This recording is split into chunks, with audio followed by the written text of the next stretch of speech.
Det store frokostbord hører traditionelt pinsen til, men i Kalvehave på Sydsjælland har de droppet bordet og drager i stedet ud i naturen på ét hjul.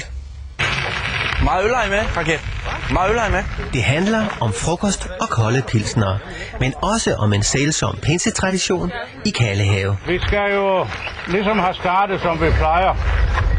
Og i år, der er det jo jubilæumsrally. Det er det 25. rally, vi kører. Godt og vel 60 personer plus 25 køretøjer var mødt op til den årlige trillebørudflugt. Det er da kanon. Det er rigtig fint. Ja, det er fantastisk. Og pinsetraverne her nød som sædvanligt den 6 km lange tur med mange indlagte pauser. Men hvor kommer trillebørene så ind i billedet? Jamen det er jo noget, Miller han har opfundet en gang for mange år siden. Jo. Så bliver vi jo ældre, så støder vi på. Og Miller, det er ham her. Så må vi dreje. Han hedder egentlig Karl Emil, men i Kalvehave, der er det Miller.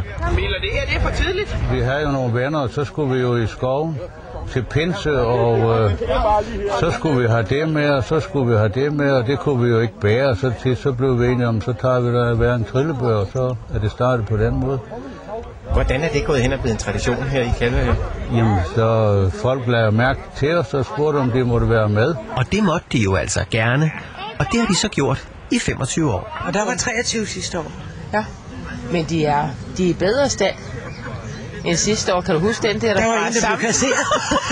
Det var simpelthen rustet op. Det er i hvert fald blevet en tradition.